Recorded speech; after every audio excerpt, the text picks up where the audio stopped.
I'm in a very nice house, but I want to show you a couple things. One thing is strategically placed. This house has one significant problem, and as a result of that, it's causing 50 material defects. Okay, do you see this water running down this driveway? Now imagine that water is running right up against your house. What a lot of people don't know is that 1,000 square feet of space will collect 25,000 gallons of water annually. And if that water is flowing towards your house, it's going to cause problems. But let me show you what it's doing. That's an embankment. That slopes down towards this house, all the way around this house.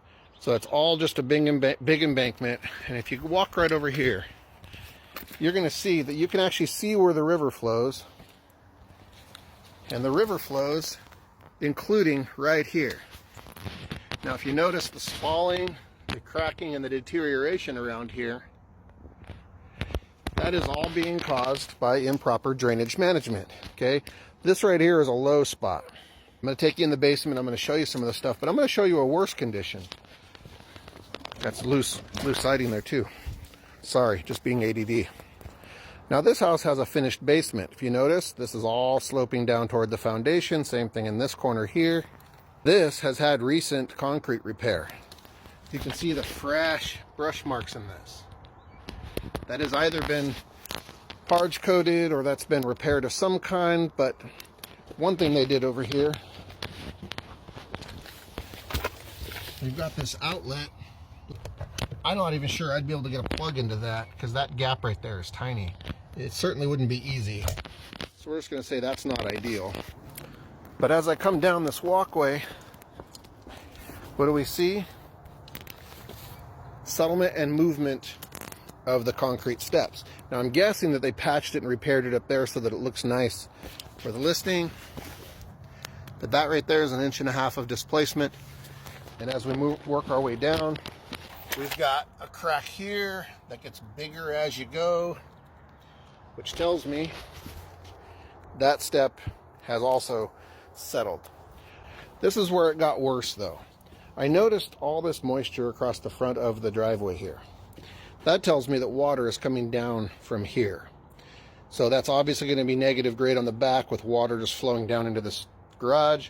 There's a giant crack right there in the middle of the slab, and that means water is getting underneath that. We're going to go inside here and I'm going to show you what I found in there. As I go under this deck, not only do you see negative grade all sloping down toward the house right here, but if you look, you're going to see the old patio steps are severely settled,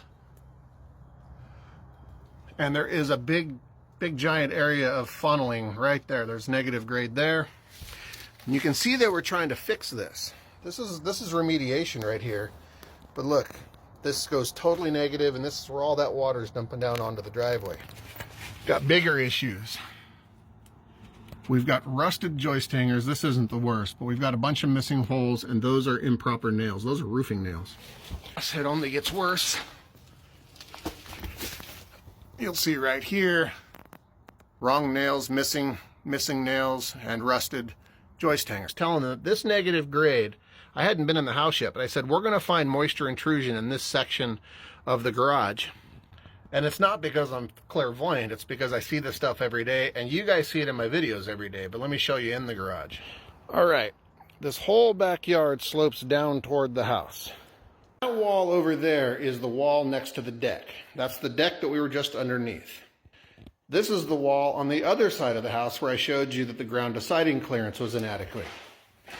But if you look here, you're going to see a big meandering vertical crack, and then right over here 3 feet away from that is another crack, and right in between those is a crack that marries to those and is related, and that crack runs all the way across this garage slab. When you walk over here, you're going to see moisture weeping up through that, and this is what I'm constantly explaining. This is moisture coming down under the deck, creating hydrostatic pressure. It's pushing down, and it's starting to squeeze water out the bottom of the foundation and up through the slab down here. But here's where it gets good. You see how nice this wall looks? Why is that wall nicely painted white? and nothing else is. That's a cinder block wall. That's a cinder block wall. Why did they paint one wall white? Let's check. If you look down here, you're gonna see moisture seeping right in. This is right where those patio stairs were, and I said it was creating a funnel. Right there, there it is. There's your moisture coming right in. So like I always say, this is not an in here, down here problem. This is an up there, out there problem. So go gadget, bright flashlight. Let's see what we got here. We've got foundation repairs, patching all the way across the bottom of this foundation. And it goes all the way down. By side light, you're going to see patching at the bottom of this foundation, literally all the way down this foundation. That's because this foundation was damaged, and they came in and patched all the way across the bottom and then painted it white, snapped some pretty pictures to put into the listing. If this doesn't get remediated, this is going to end up causing catastrophic damage to this foundation over time. Now, I'm not affiliated with this company whatsoever, but those right there are called Yulis. And I love these things. I've been using them for 3 years. You basically step into your shoe covers. These things are the greatest things in sliced bread. Came in here to the bathroom and I noticed this throw rug. Now, there isn't a single area rug or throw rug or anything in this entire house. So I saw this and I was like, ooh, what is that strategically placed item hiding? I came in here and I pulled up this rug, and what do I see? A broken or missed tile, deteriorated grout joints. I also see deficient caulking along the bathtub here. I have no idea why people do this. They throw rugs over defects. They hide cracks in walls. It's baffling. If they think that a home inspector is not going to lift up that rug, and if you're a home inspector and you don't lift up that rug, start lifting up rugs.